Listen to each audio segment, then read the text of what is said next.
Whenever she's ready, let me know. Okay, yeah.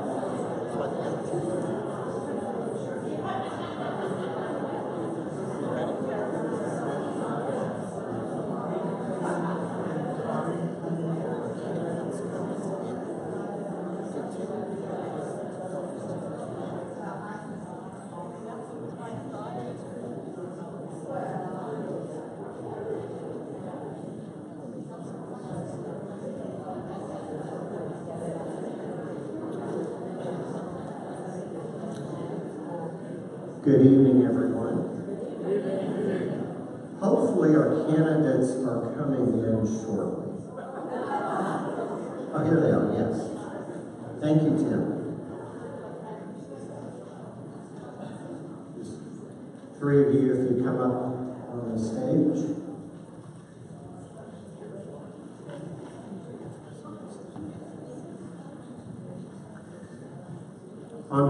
My name is Mike Morrow. And on behalf of the Transition Committee, I welcome you to the first Q&A for the candidates for Bishop of Kansas.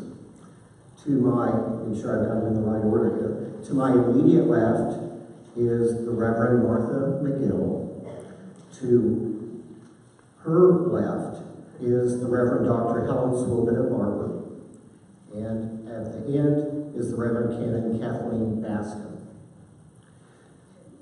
Now let me explain a little bit about the format for tonight. I myself and Teresa Ryder, who's also on the Transition Committee, will be presenting questions to the candidates. Each candidate will be answering questions for 25 minutes, and then the next candidate will be coming up. One candidate will be on stage at a time, the other two will await off stage. We have 2 common questions that will be asked in each convocation. And then the candidates will be drawing for the pre-selected questions, which they will then be answering. I want to thank many of you who submitted a lot of questions. We had over 70 questions submitted, and I really thank you for doing that. It made my job much easier, so I thank you for that. I want to remind you, too, that the candidates, they've not seen these questions. So when we read it, and we'll let them look at it too, they may need to think for a moment. So give them a moment to kind of think and reflect before they answer the question. Now we are going to have them draw to determine the order. Low number goes first. I know.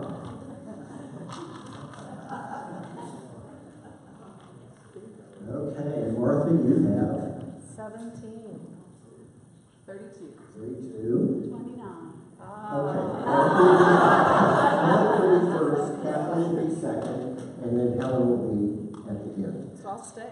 So Martha would stay, and if you two, Tim will take you to your room, and we'll come get you shortly. And also, I put a glass of water over there if you need it. Okay. It's to your left. Okay. Like I said, we've drawn to determine the order. It will be 25 minutes for each candidate, and then we'll have a brief Compline service at the end. So the common questions. And let me ask you, what's this? It's a camera. Oh, okay. Oh, yeah. We're being live streamed. Good question. Oh, okay. So this is being watched by other people as well. You can watch it tonight, or you can also watch it later. And that's why the candidate has to stay fairly close to the podium, just so we don't have you go off camera on us. All right. Okay? You give me with about 30 seconds because I want to do a closing prayer before we leave. Okay. I leave. Okay, that's fine. The first common question, are you going to hand it? Okay. Which she will be asked is, what brings you the most joy in your ministry? Now, would you like to speak from this mic? You can use the handheld mic, but you just need to stay close to the podium. Why don't I do the handheld? Okay. What brings me the most joy in my ministry? I would say that as clergy now, ordained priest for 20 years, over 20 years, one of the things that gives me great joy is the personal pastoral visit. When things are chaotic and when life seems to be taking you at full speed ahead and beyond.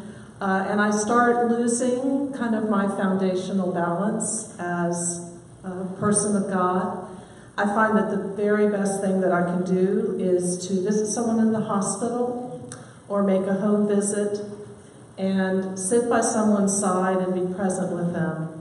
And I'm often brought back to the fact that God is there and God is always present. And I'm often taught by that person that I'm visiting about what it is to find one's center in God again. So that's what brings me the most joy, is the personal encounter. And I love preaching and I love celebrating, but I think it's the pastoral piece that is my great joy in ministry.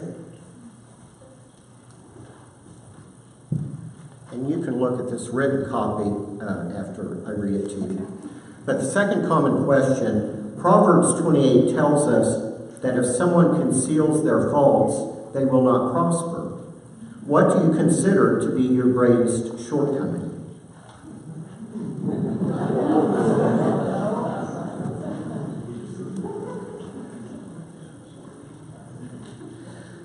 I think it would be, I'm someone who loves to be busy, and I can often be too busy.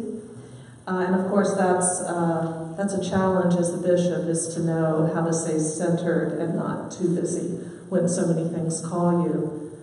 But I think that's one shortcoming. But I think if my husband were standing next to me, he would, and who knows me best more than anyone else in the world, we've been together 37 years now, is he would say, believe in speaking from your heart. And that's what I've made a promise to myself to do with you this evening and all through the walkabouts, and if elected as your bishop, to be with you and speak from the heart, heart to heart in relationship. So believing in God, that God gives you the words, is the very most important thing. And I think as part of that, I just want to say, I've been thinking a lot, this last Sunday I preached about prayer. And I think that our life becomes a prayer. And if we can see our life as a prayer, then we can give ourselves to God each and every minute and trust that God will carry us wherever we are. So the greatest shortcoming would be when I waver in that trust. But I need, again, going back to the pastoral piece, I need you all, and you all need me. We all need each other to continue to trust. That's what I would say. Now it is time for the remaining questions, and you will draw, and we'll let you know what the question is. Oh. I feel like bingo. 3, 7. Actually, the 7's the only one I really care about.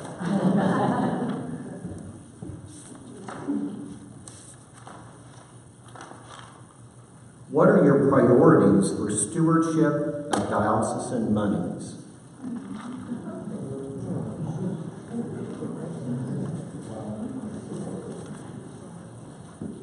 Well, I think the way I want to answer this, not as a tax attorney, which I was, but I'd like to have somebody read. I have these little prayer cards that I used during my time with the search committee, and it has the picture of Jesus knocking at the door.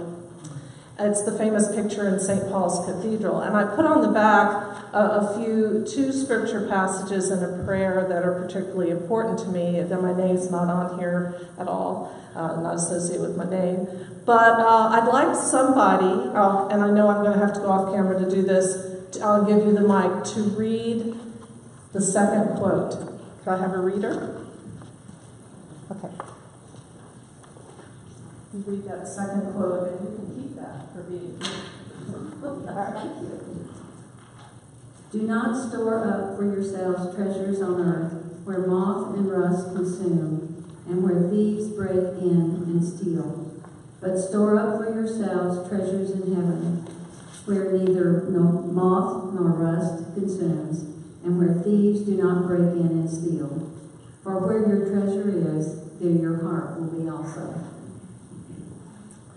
So for those of you who have read the publication or read some of the things I wrote about, you'll know that that's what my bishop in South Africa told me, Peter John Lee, when I asked, well, what should I bring with me to Africa?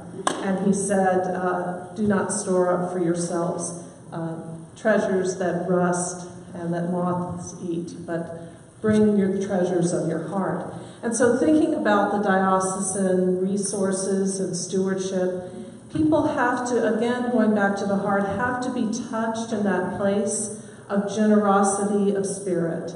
And as the people of God here in Kansas, I would hope that the Council of Trustees, all the leadership folks, all of you in the parish would know what the treasure that is the Diocese of Kansas would be about. And as your bishop, that's part of my role, is to help you to be reminded and to see it and to reflect it back where at each of your parishes where that great treasure is. And I do believe that when we know our treasure, that treasure of the heart, the treasures of the pocketbook follow. And we are to be stewards of that and to follow God's lead in that.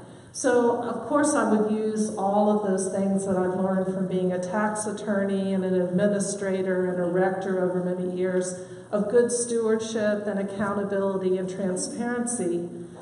But we're the people of God, and it has to be that gospel treasure that we honor first and foremost. So, that's what I would answer there.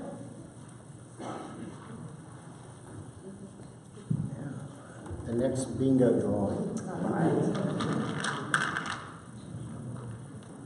I-19.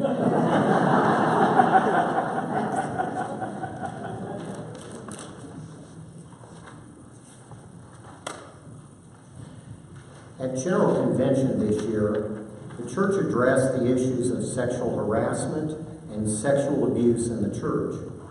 How serious do you believe this problem to be in the church? And what should we be doing to address it? All right, so I have another scripture quote. Who would like to read that scripture? I'll go to this side. All right, the first quote there. I am standing at the door knocking. If you hear my voice and open the door, I will come into you and eat with you, and you with me. Revelation 3:20.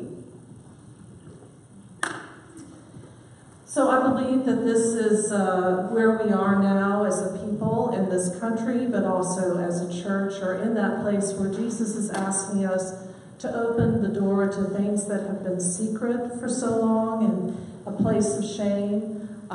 We need to hear the stories of the victims. We need to hear also the stories of those who perpetrated the acts. Part of my time in South Africa, I was blessed to be there when Desmond Tutu headed the Truth and Reconciliation Commission. And I think one of the things that's so vitally important for the people of God in the Episcopal Church, and we have a great example in our presiding bishop, Michael Curry, is to tell the stories. That's part of the Jesus movement. And the Truth and Reconciliation Commission made it their duty and Desmond Tutu did it as a man of the gospel, to have both the perpetrator and the victim tell the story. And if you told the story, there was not jail time, there was not guilty pleas. Now that might be in some situations, we might make a different decision with that. But I thought it was extraordinary that they did that, and the whole nation was transfixed with that. It seems to me that we're at the place with racism, sexual abuse, many things that we have not talked about in this great country of ours, in this amazing Episcopal Church. It's time to hear the stories and to find a sacred, safe place to do that. So as your bishop, I would hope to help to create that space and to lead the effort to tell the stories.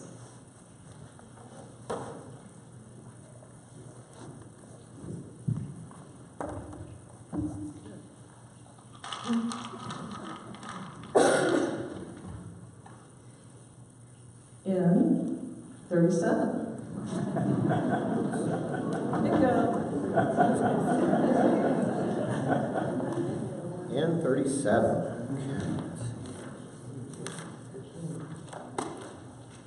As bishop, how would you utilize deacons in the ministry of the church? All right, do I have a deacon here? All right. Could you read the last? Oh, where? Where's the deacon? Oh, all right. I'm sorry. Sorry, live stream. All right. So if you could read the last prayer. Lord Jesus Christ, you stretched out your arms of love on the hard wood of the cross, that everyone might come within the reach of your saving embrace. So clothe us in your spirit, that we, reaching forth our hands in love, may bring those who do not know you to the knowledge and love of you, for the honor of your name. Amen.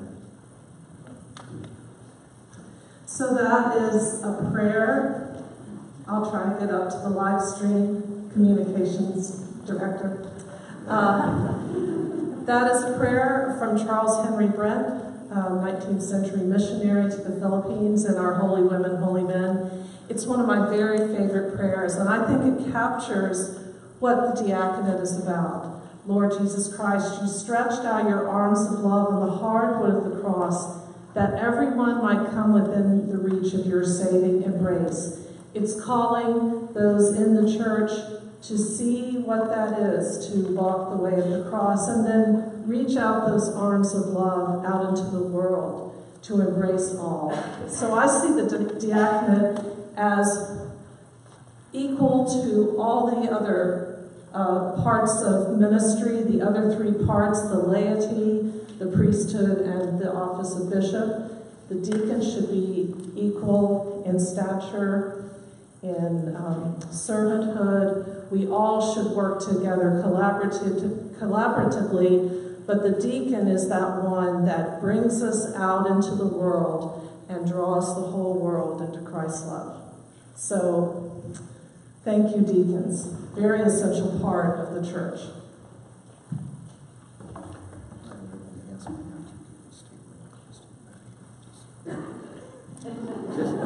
We have to stay close to the podium, so I was just giving her that reminder. We're learning this technology. I certainly am. That's for sure.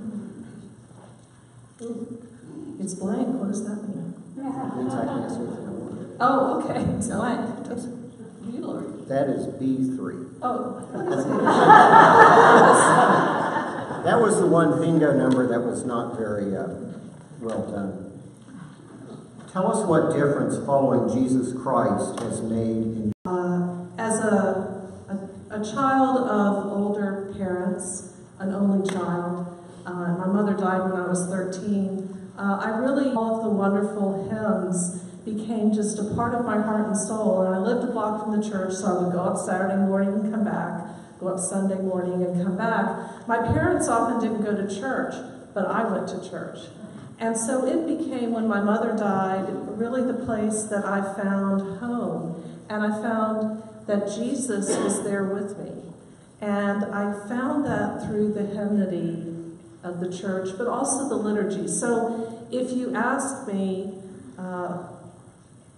to take the Eucharistic prayer and do it from memory, I grew up with Rite 1. And so although I've celebrated Rite 2 much more in my ordained life, I will always lapse into Rite 1. Therefore, with angels and archangels and all the company of heaven, we laud and magnify. I cannot kind of get over that one. And I think there's a piece in which I started to learn through all the things that happened in my life that I was not alone. And I had that understanding from the time that I started in the junior choir at Christ Church, Alexandria, Virginia.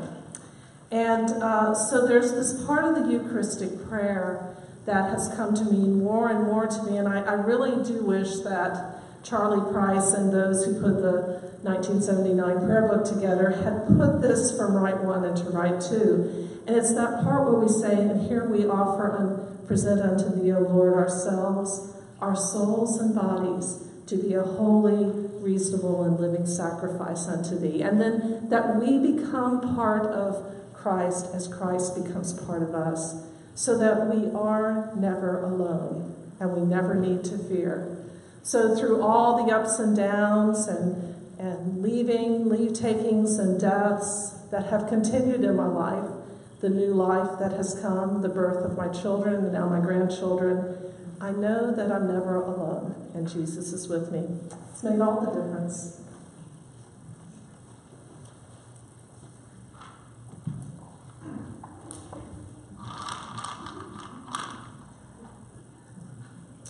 B, 15? I think that's 15. Yeah.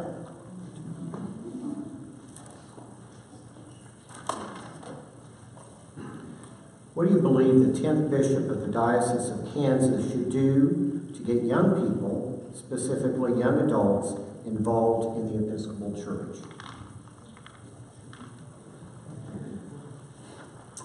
So in the Diocese of Maryland, I ended up being privileged to be part of the group that started our Episcopal Service Corps in the Diocese of Maryland. And that is for young adults coming out of college to live for a year in community under a rule of life, do service in the community, do very diaconal kinds of service in the community, and live in community at home. And I got for 2 years to be their spiritual director, so that meant eating with them on Thursday nights, and then we would talk about what was important to them in their lives. I think that young adults are really searching for those spiritual pieces of their life to figure out how to touch base with their great passion and put it with, as Frederick Buechner said, the world's hunger. You know, what gives you your deep gladness, and where does that meet with the world's hunger? They want to know that, and they want to find that. And the Episcopal Church, I think through Episcopal Service Corps, through campus ministries, but also having young adult ministries that move out from that time, are critical for young adults not to lose their way. And I know that for myself, kind of after college and during my law career, I would go Christmas and Easter to church. And I couldn't find out, I wanted to connect, but I didn't know how to connect back, even though I'd gone to an Episcopal girls' school and sung in the choir and been at church Sunday after Sunday into my teenage years.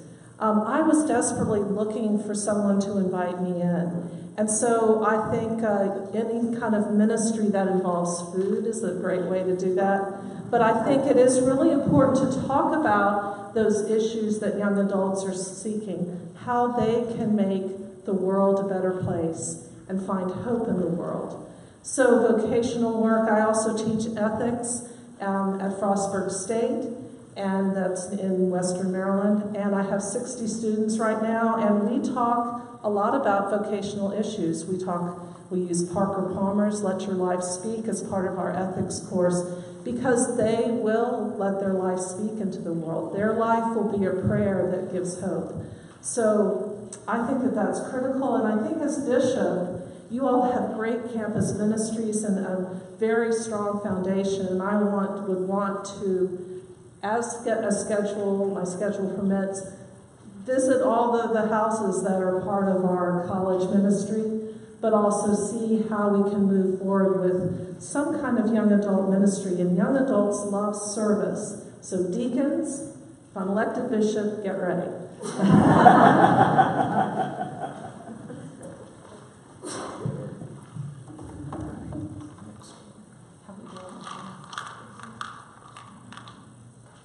How much time do we have left? One more. Okay. In 33.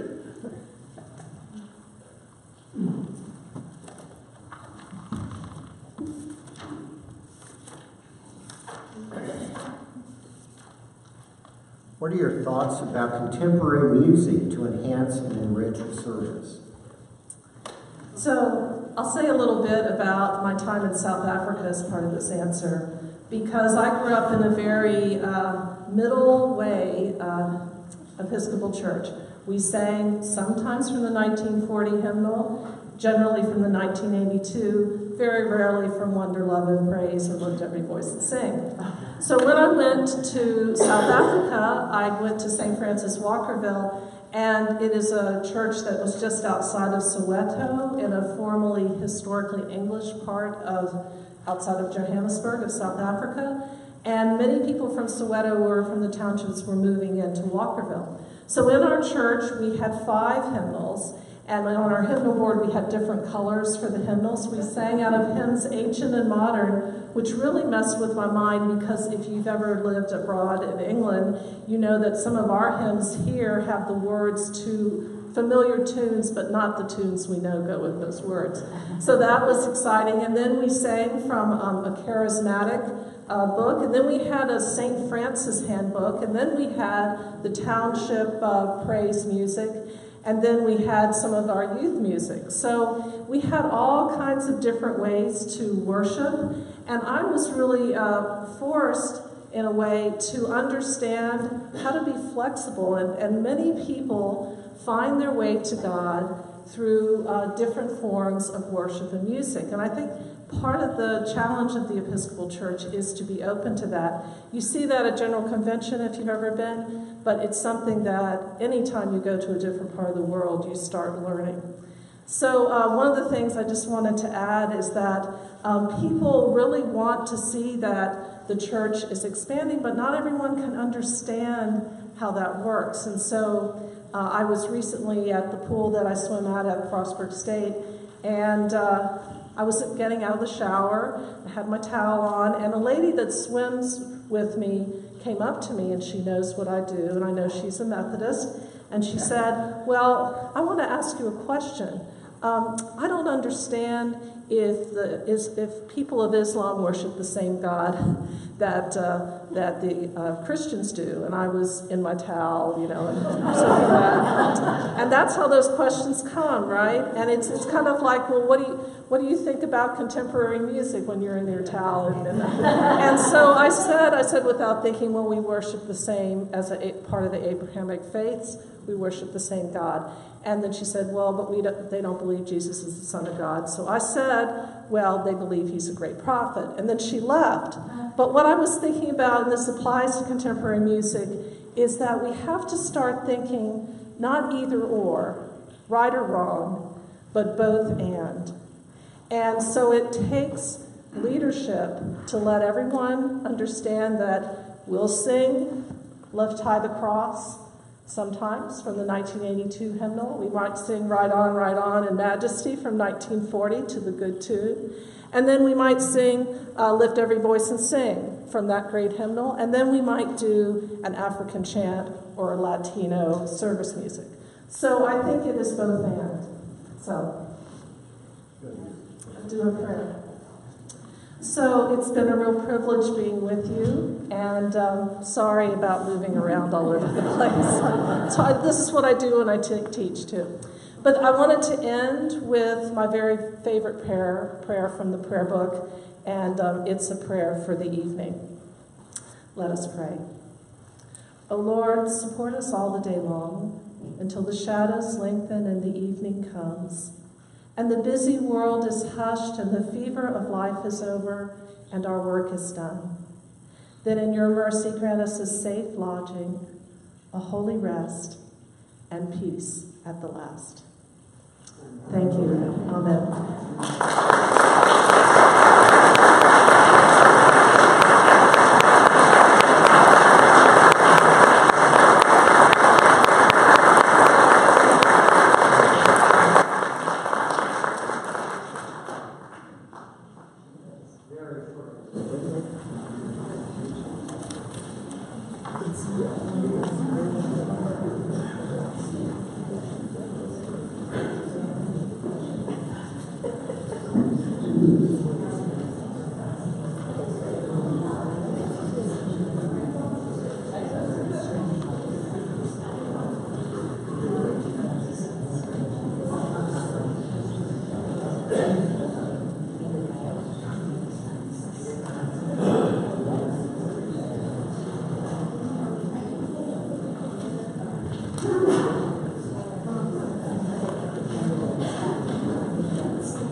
And now I'd like to introduce to you the Reverend Canon Kathleen Bassett.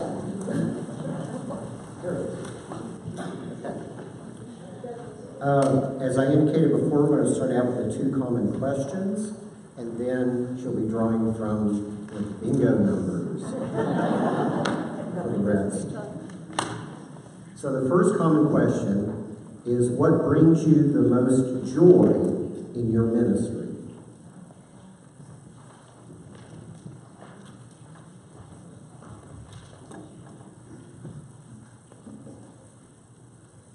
In my, I'd say 30 years of ministry, being very intentional, because I've been ordained 28 years, that connection between prayer, some little vision of what's in God's imagination that gets opened up to us in prayer. And prayer could be, often for me, it's with Scripture, somewhat naive reading of Scripture even, and sometimes it's in the community of Eucharist, sometimes it's out in the world, but in times of prayer, that sensing of what God's seeing. And then having the chance to connect it with mainly people, so like you all. The gifts of people around me, the problems of the world, and how God's imagination, the gifts of the people, and the problems of the world come together. And when we can, when that dynamic is occurring, I think that brings me great joy in my ministry. It's taken different forms at different times, and I can give you some examples. Is that a good? Do we want examples of some of those things? Well, I don't want to play the Kansas card too much, but I would say that an important example from my time in Kansas was, and it was a moment that happened not too far from here, was at Kansas State University. I was there to kind of replant. They had a student ministry. They never owned a center, and then it had kind of waned, and I was brought back. I have a colleague here who was at KU. And so it was a replant, a starting over, and we were in the University Chapel, little Danforth Chapel, and it was great, and we were church there. But over time, we didn't even have an office, really. We didn't have our sacristy was a closet. And so it seemed to be, as this community of people, young people, was growing, that we needed, a center, another place for this ministry to have a home. And so the leadership of the diocese seemed, and that's how you always have to read these visions. You get them in prayer, and then, is it seeming viable? And what are people of wisdom saying? And are there any resources like money to do it? But so it seemed like the momentum was increasing, and the students were excited. So 2 students and I came to meet with the trustees, and I don't know where we were, somewhere in Kansas City in a boardroom. And I remember that we made this proposal, and we thought, and I'm about 30 maybe, and the students are 20, and I think they were all men, I don't remember, on the board then. And we put our proposal out there, and there was, thinking. But they, the students spoke, and they started thinking it was a good idea. And what I loved was there was a priest from Wichita who, the motion was, we move to buy this house, because we had a house that was on the market that Episcopalians wanted to sell us. And what this wise priest from Wichita said, let's say a house, but we knew we wanted this house, right? So they voted it. The students, I went to the plaza to celebrate. I think we were 21, I don't know. And for a minute, the house was sold. While they call us, it was sold out from under us while we were at the meeting.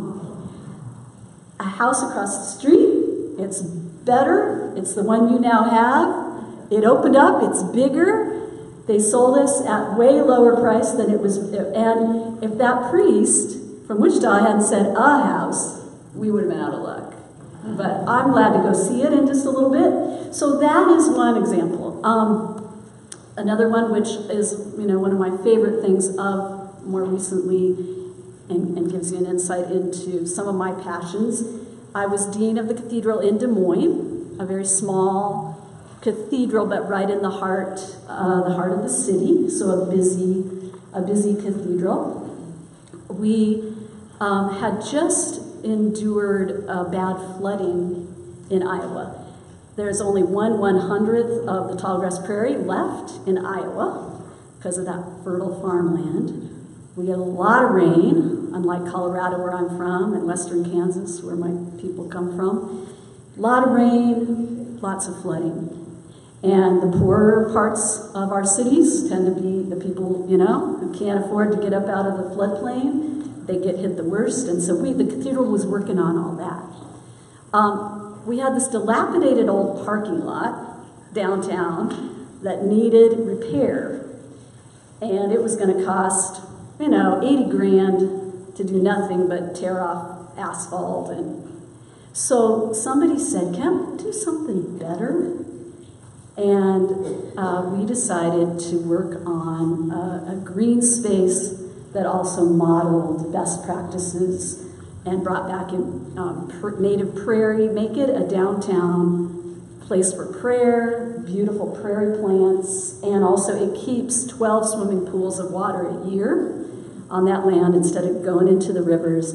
And it's not a huge environmental impact, but we could teach other people. And we did it because we said, these plants are holy, they're getting rubbed out. It helps the people who need to get out of flooding, and those but lots of people came together, right?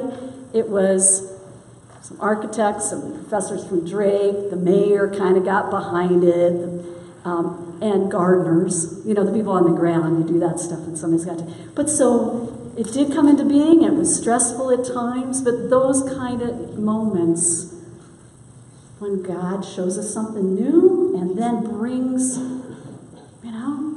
us together as the people of God to do something that's in the imagination of God, maybe.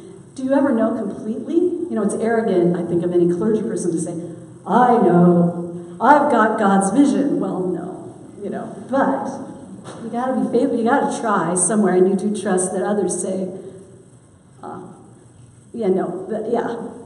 that one's a stupid one. You've got some good ones, and I would trust the Diocese of Kansas leaders to say, if I was called as your bishop, to say, yeah, a lot of yours are good, not that one so much. We're doing something else. I get great joy in my family. My husband's here, and I have 2 sons that has sometimes guided where I've gone and where I haven't, and I'm thankful that he's okay with us looking into this as our sons. Those are great sources of joy. Just being outdoors is a great source of joy also for me.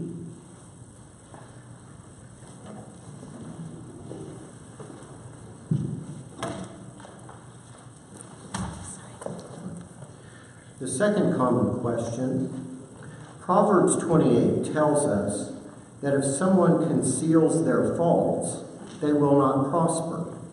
What do you consider to be your greatest shortcoming? Just one? Wow, greatest shortcoming.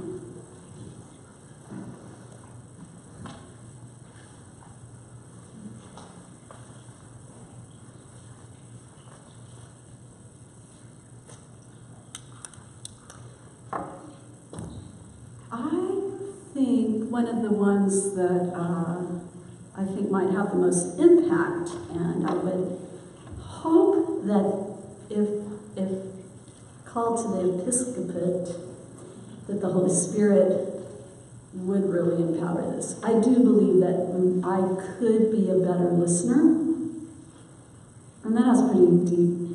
I talk a lot, I think a lot, and I'm not sure that others would always reflect, but I think because I'm pretty present to people, people might think I'm a good listener, but I think that, and especially as a bishop, that can, so I can always talk a little less, listen a little better,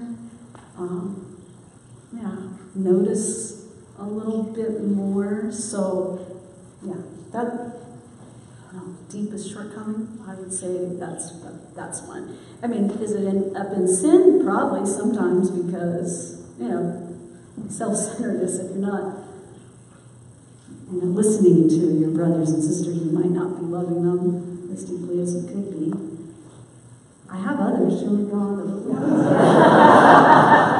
I lose stuff a lot, and lose stuff, run a little late. So there's two that I know about.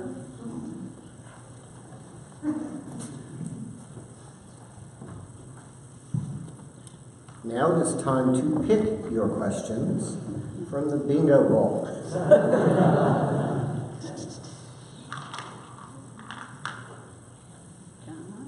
Blank, no. 13.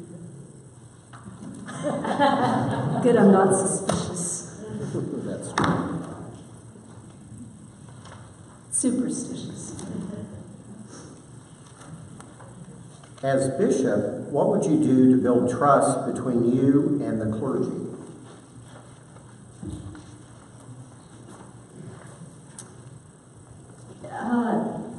Today was really important, being in conversation with the clergy of the Northeast Convocation around tables, and it seems like there really does need to be some work. I did listen a little bit, and that there does need to be work in building trust. One of the things that draws me to Kansas is your convocation system, which may just sound not all that interesting. But being in Iowa, where we have a bishop who is actually very present to his clergy. I don't know how he does it. I think he's cloned himself or something, and he's present to everybody. I'm like, no bishop does, he drives miles and miles. But he doesn't have the system that you have. And I think that paradigm, I have a couple of examples that I think it's for the clergy, but I don't think it's only for the clergy. I think it's for everybody. One of the things, we're doing this walkabout. One of the things I'd like to do if I'm elected, pretty soon out of the chute, is this bishop that I'm talking about, he walked from, we have two cathedrals, weirdly, in Iowa, historic and current.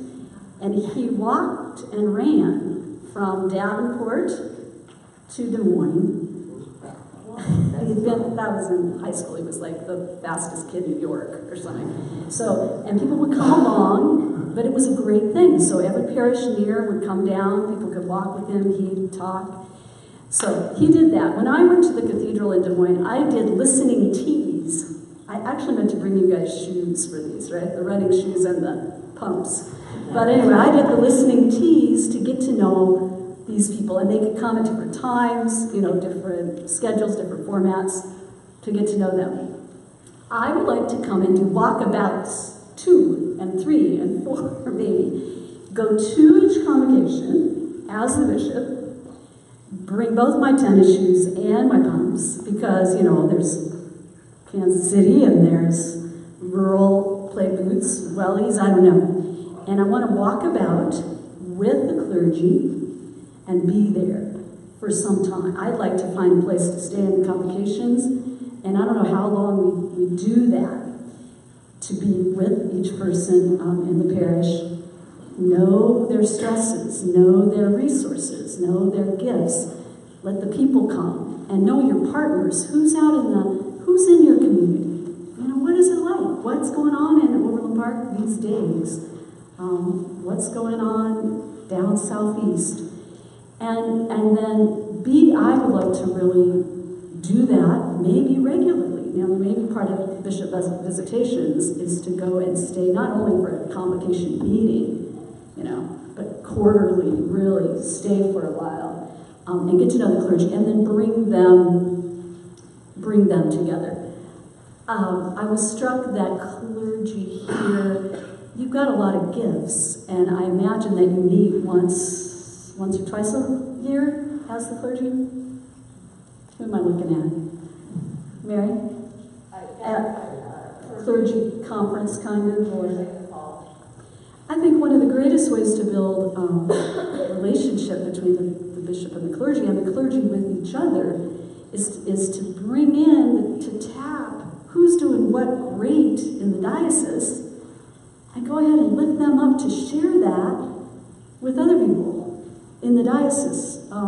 May not fit everybody, but you get to know your colleagues and to have the bishop very present. I think those are some of my main ideas.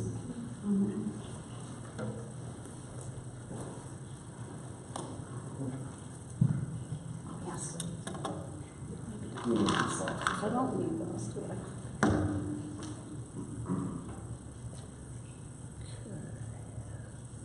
Number 11.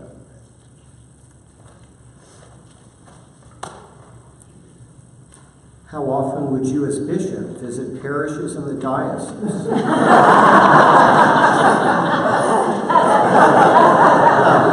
This is a two-parter.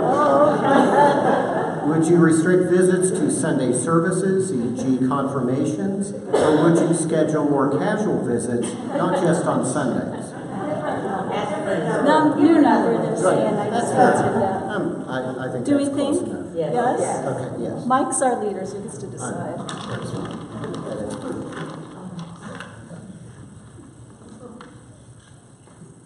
Okay, 34. We'll see if this is different. If it's not, we'll know.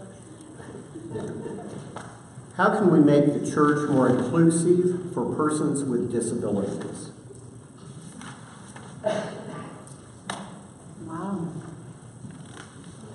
Wow. It seems to me that sensitivity can open us to that different places are going to have different challenges.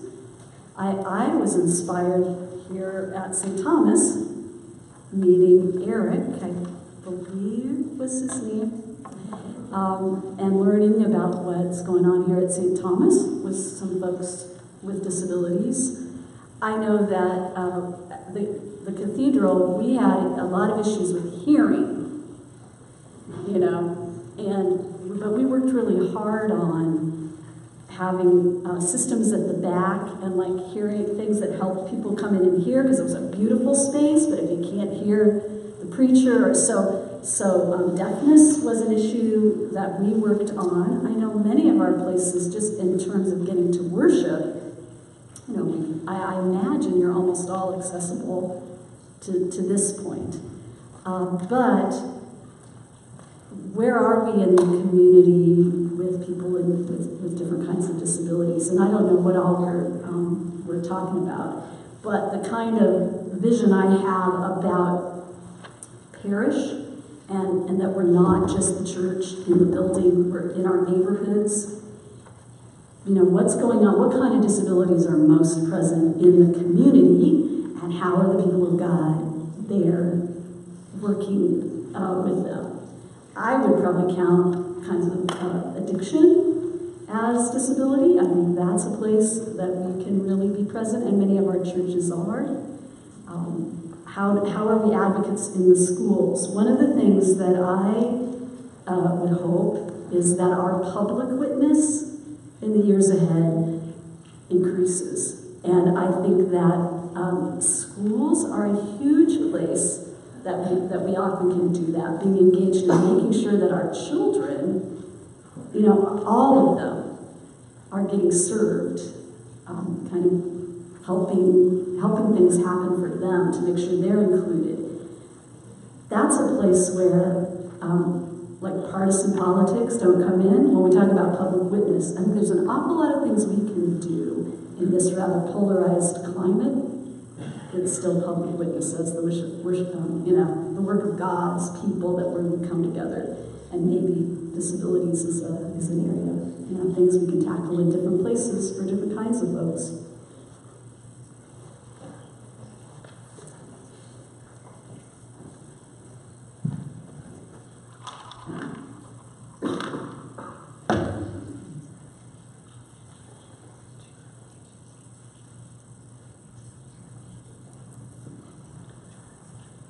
Oh, I'm sorry, number 18. She's need to know. Number 18. This diocese has been involved with ministry to Kenya and Haiti. Would you support these ministries and be willing to visit our partner parishes and dioceses?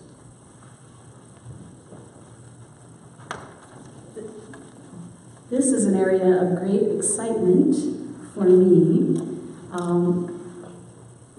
My husband Tim, sitting over there, grew up half his life in Ethiopia and Kenya and then Kansas. So Kansas to Kenya is kind of dear to our hearts, and I spent the first 3 months of my diaconate, so as an ordained person, mainly centered in Nairobi, and so I was, of course, very excited to hear about Kansas to Kenya. I would support it wholeheartedly. I did ask questions already about, well, where is this in the diocesan budget? And I'm learning that it's done different ways, and I'm open to those interesting other ways, but I'm not going to get into changing the budget tonight.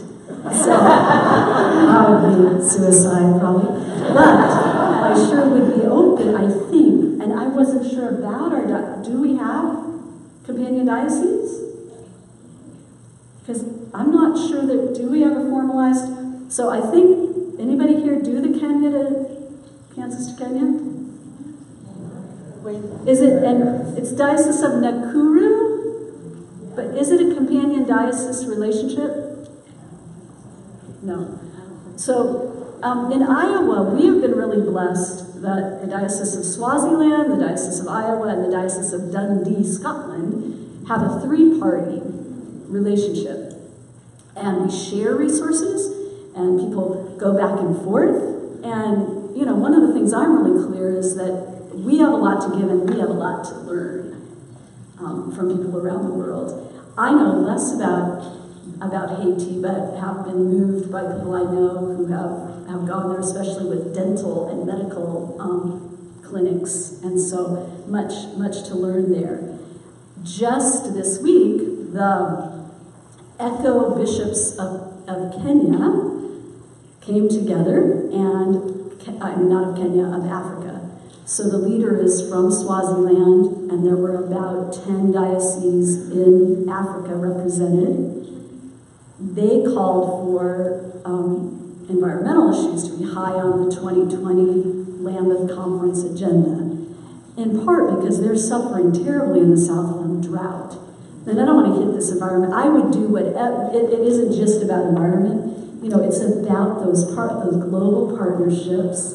I think it's the world we live in, and the world that Christ loves, right? And to work together. It's not always easy, both economically, time. There's a lot of things to work to do to make those healthy and to get people connected. But I think it's a wonderful. I see that as in God's imagination. More of that.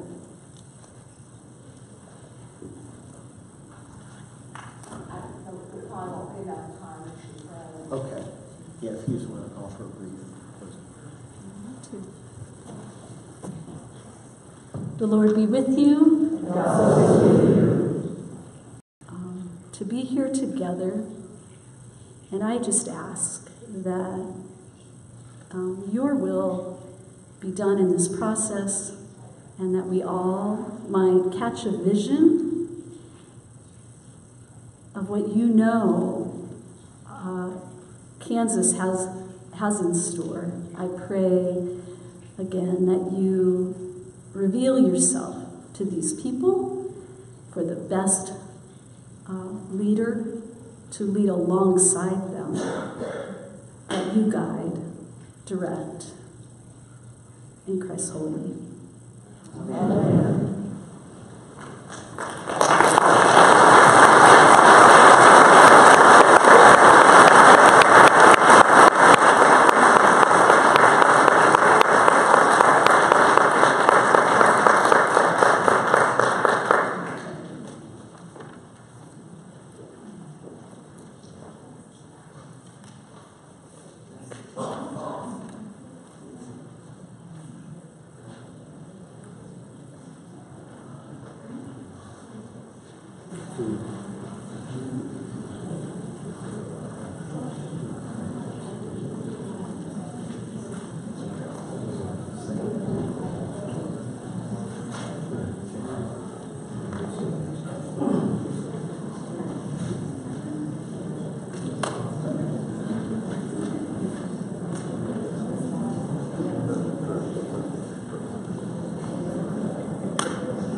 I would now like to again introduce, is that on? Okay, you hear me? Okay. The Reverend Dr. Helen Swoboda Barber. And we'll start out with 2 common questions. The first one again, what brings you the most joy in your ministry? One of the things that brings me so much joy in ministry is seeing people come to communion. At our congregation, we have sort of this back area, and you're never quite sure which kid is going to come up with which adult, or what they're going to say, or what they're going to give you when they show up. And lots of us grew up in a time when small children did not take communion. But there is nothing quite like, this 2-year-old, this 3-year-old looking up at you with just pure delight and taking communion. So that is one of my favorite things, is being able to make that connection with people every week by giving them the body of Christ and letting us have that moment of connection. Sometimes it is pure joy, sometimes it is intense sadness, but that moment of connection that reminds us God's in the midst of us.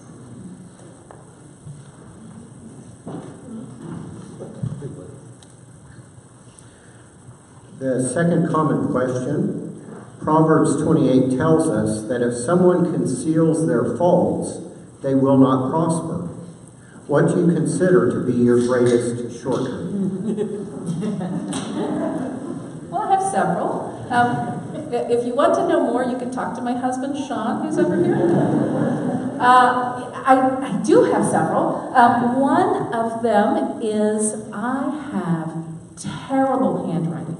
I have really bad handwriting, such that it makes it difficult to write thank you notes and that sort of thing. I wrote Christmas cards to my staff a couple of years ago, and my organist came into my office and said, I got this gift card from somebody, but I don't know who it was. I'm also really bad at doing the last 2% of anything. I have lots of ideas, I have lots of energy, but filing the papers from the class that we just did, I'm not so good at it. So I do try to get some staff around me and some other folks who can help me with those things I'm not quite so good at.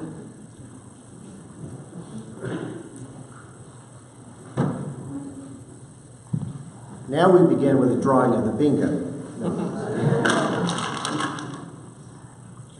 N35. I like bingo. My kids don't. How would you increase the long-term financial assets of the Diocese of Kansas? Will you just jump right in there, don't you? Oh, boy. You know, that's a tough one for where we are in the world today. I don't have a great answer to that. What I do have an answer to, before I went to seminary, I worked in the mutual fund industry. So I've got a good head for that. So what I can tell you I will do pretty well is look at the funds we have and make sure we are living within our means. That's something that I'm committed to at my last 2 congregations. We reduced staff in order to stay within our means. So that's something I am definitely able to do. And we need to together figure out what the mission for the Diocese of Kansas is for the next 10 or 20 years, and then figure out what we need to make that happen. It may mean that we need more long-term financial assets, or it may mean that we don't have to worry about that quite so much because we have this great asset of space and of people.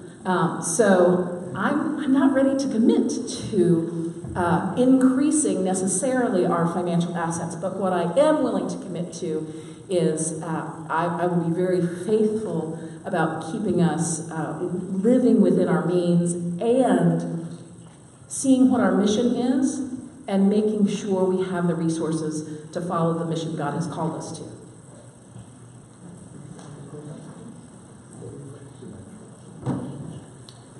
Right, next one. B10.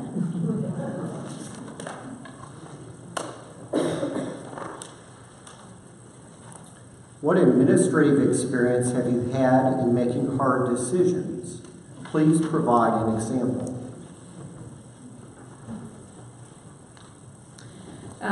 Like I mentioned, in 2 different congregations, we went from 2 full-time priests to 1 full-time priest. Also, I am a person who really thrives in team ministry. So that was a hard decision for me to make myself, because not only was I losing this person who was doing some of the work, I was also losing this partner in ministry that supported me.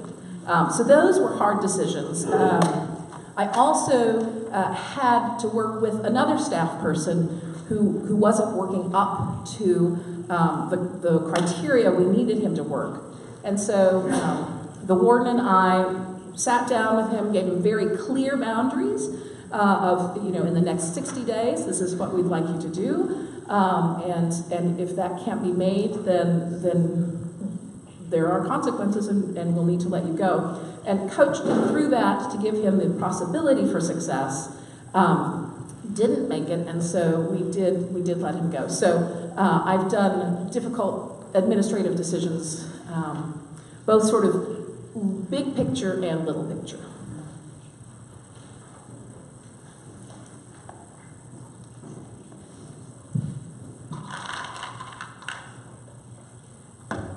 N40.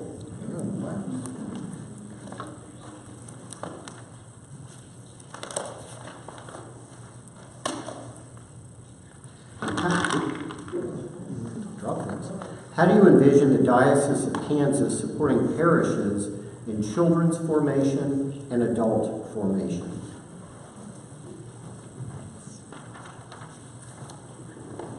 Formation is one of my favorite things. I love getting down on the ground with kids. I love doing innovative adult ministry in different ways. I'm a big fan of EFM. My husband and I are both EFM mentors. And we've got a couple of groups at St. Luke's. There's a couple of ways I can see the diocese working on this. One way is giving great support to the folks who are doing the ministry in the different congregations. And the other one is doing together what we can't do separately. So I just want to tell you a story about the adult confirmation class I did a few weeks ago. We chose to do it this time not as a several-week course, but we did it as a workers' retreat. So it was Thursday evening, Friday evening, and all day Saturday.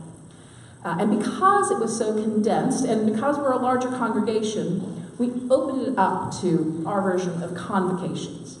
So we had one person from 2 different congregations come to the adult formation that we were doing. I can imagine something like that being done here. Now, the interesting thing was, the weekend we planned to do this is when Hurricane Florence was coming through. So the week of, I had to figure out what to do, and we decided to try to do it online. So we did it with Zoom. Everybody was in their own homes, so they didn't have to drive at night, they didn't have to drive in the rain. It took us 15 minutes to work out the tech issues, but then we did it all online. And I just was imagining the Diocese of Kansas and places where there's one person in this congregation and 2 people over here and one person over here who wants to learn about something or another, and how really easy it would be to facilitate that online. So I'm really excited about the possibilities that technology gives us in a lot of different ways.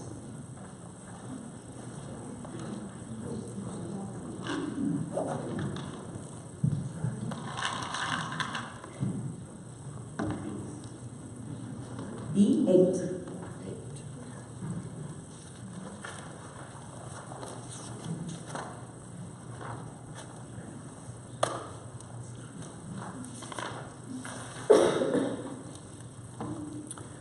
How would you expand involvement of leadership in our diocese to include a wider range of and variety of persons?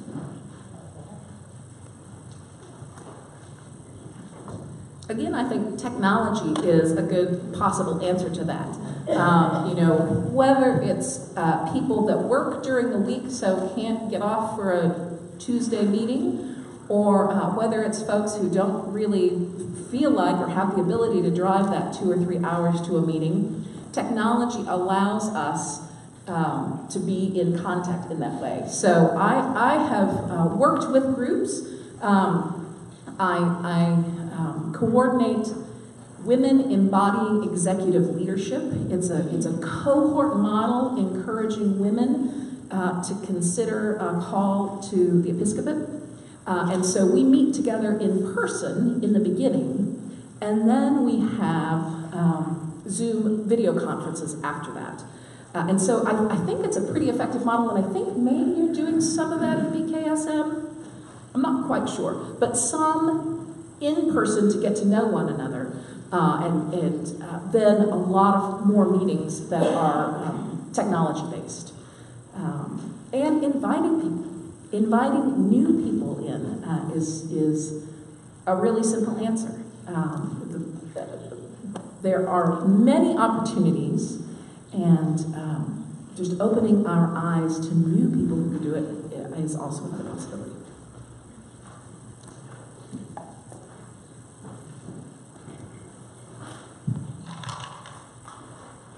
I-29.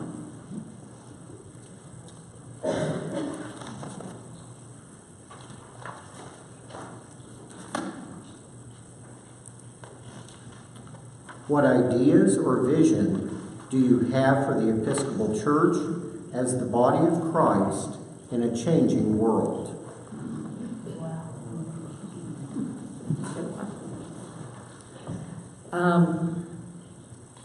I've thought about this one in a couple of different times recently, and I do have a sense that we're sort of moving into a post-Christendom society, and church will be different.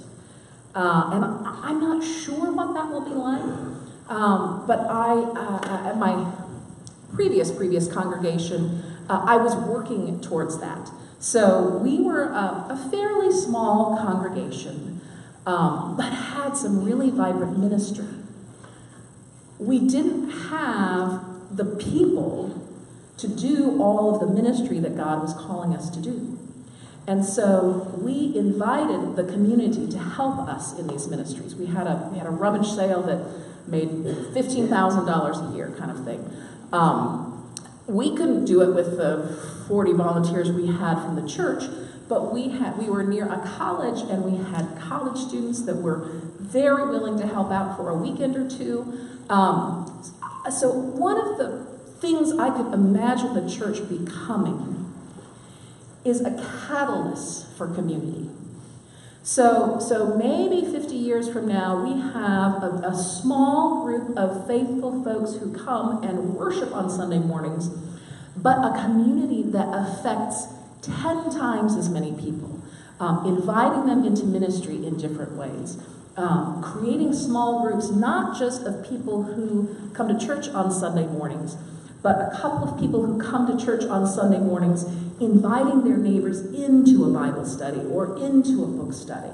So I don't know, but my suspicion is that we may be moving more into that model where our ministry and our mission isn't as much in these walls. We come here to get nourished and to get more clear on God's call to us. But then we really go out and share that ministry with others who may not call themselves Episcopalians, but who are really deeply engaged in what we do.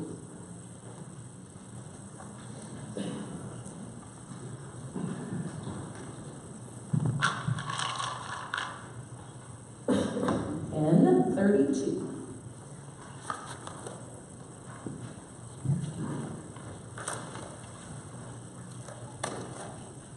What is the church's role as a steward of our environment?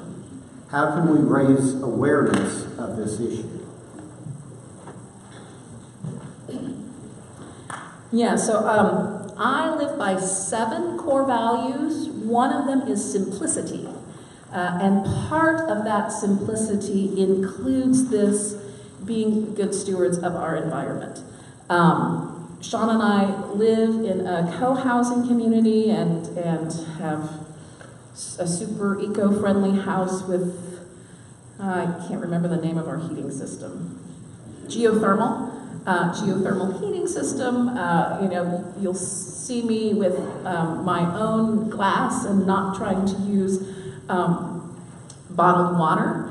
So it's simple things and it's big things. It's simple things like helping congregations make sure there are water fountains available, and using china cups instead of styrofoam cups. So it's sort of that meta level, and then it's also the biblical and theological teaching of why do we do this? Well, we do this because God created all of this, and God left it in our care, and one of the ways we show our love for God is the way we care for all of God's creation, for that person in front of me, for the lawn, from all of that.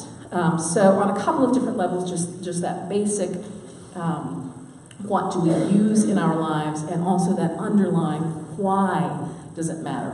What does the Bible call us to do in this way of stewardship of all of creation?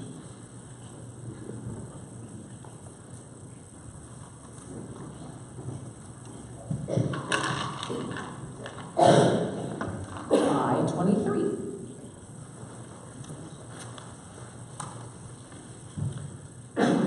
What are your thoughts and ideas on engaging young families and adults in their mid-20s to 40s through family-friendly activities, events, or programs across the diocese?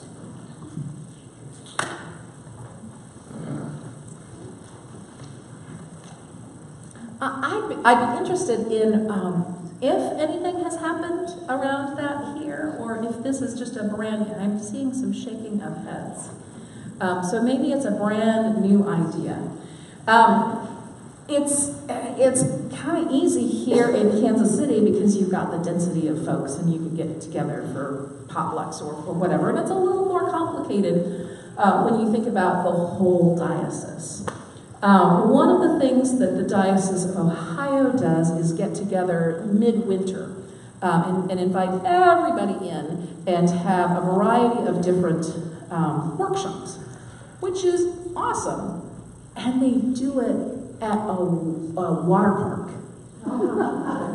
They actually got a better rate at the water park than they did at the hotel that they had been using. Yeah. And so what if we did a ministry weekend at some place that was great for kids? What if we have a fantastic youth program in the Diocese of Kansas? What if there was some sort of engagement for the parents there? I know the youth program here in the Diocese of Kansas is starting to use These Are Our Bodies, the new spirituality and sexuality curriculum that came out recently.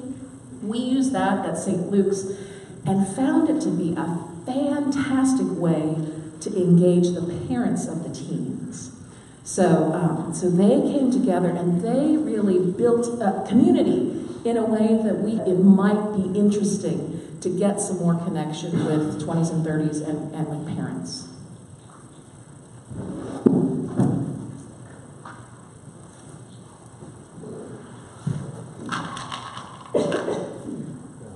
I-25.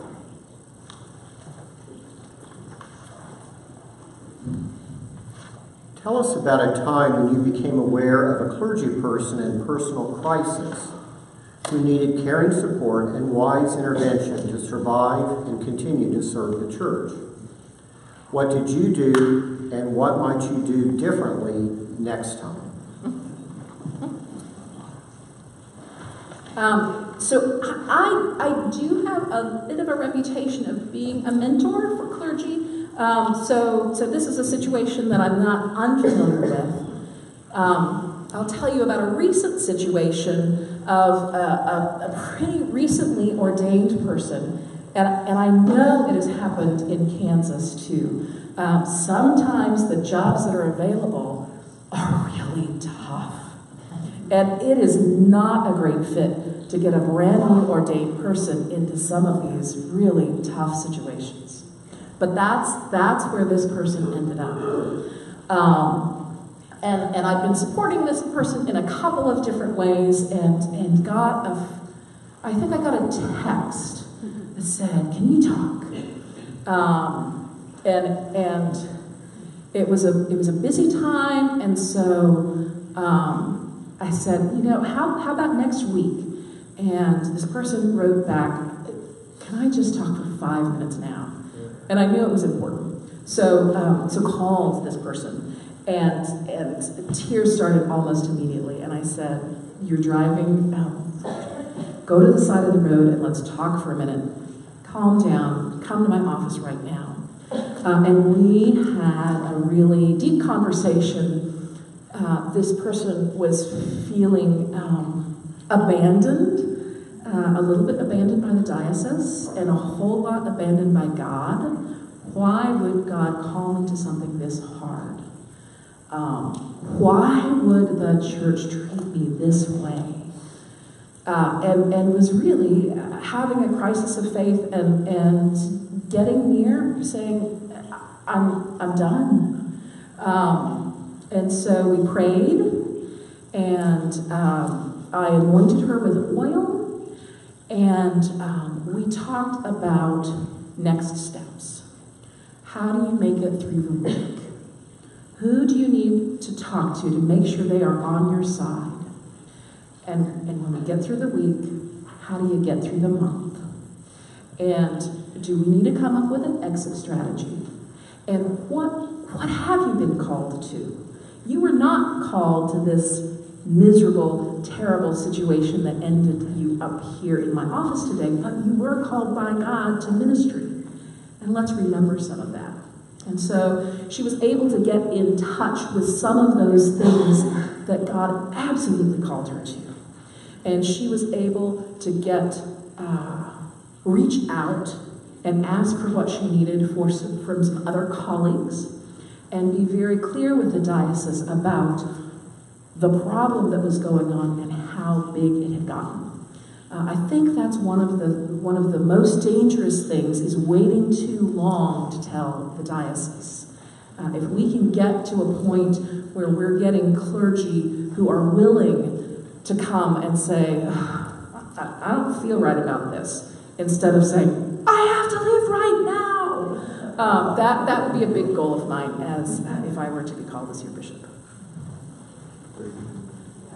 Yeah, I think we're almost out of time, so if you want to offer a closing prayer at this time. Wonderful. Let us pray. Holy God, we give thanks for all the blessings of this life. We give thanks for the people who are here tonight and for the people we hold in our hearts. We know you give us the gift of discernment. Strengthen that in each one of us here. Give us clarity about your call for the Diocese of Kansas. Give us clarity about the person you're calling to be the next Bishop of Kansas. Give us clarity about your call on our own lives, the gifts you have given us, and the resources that we have to share with others.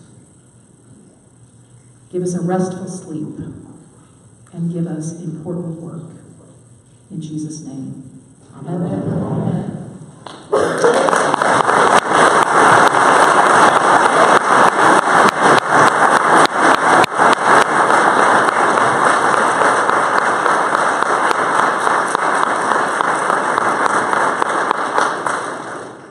We'll now invite the other two candidates to come back out, and again, thank him for coming and being a participant in this first question and answer session. And then the Reverend David Jenkins will lead us in closing comments.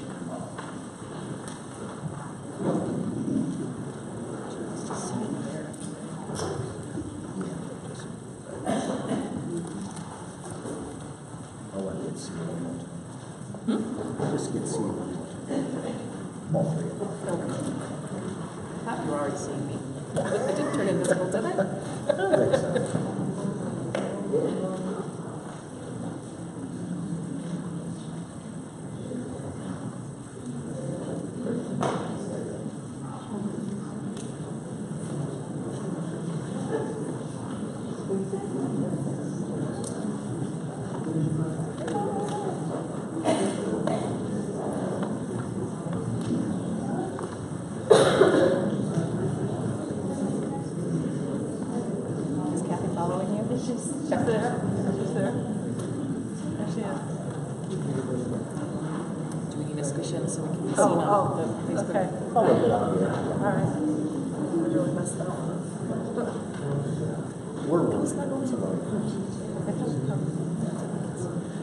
Again, I present you our three candidates for bishop.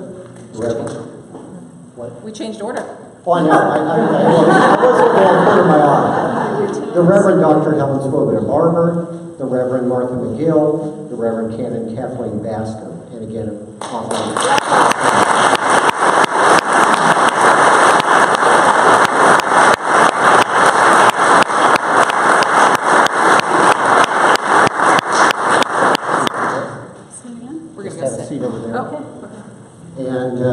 David Jenkins, the floor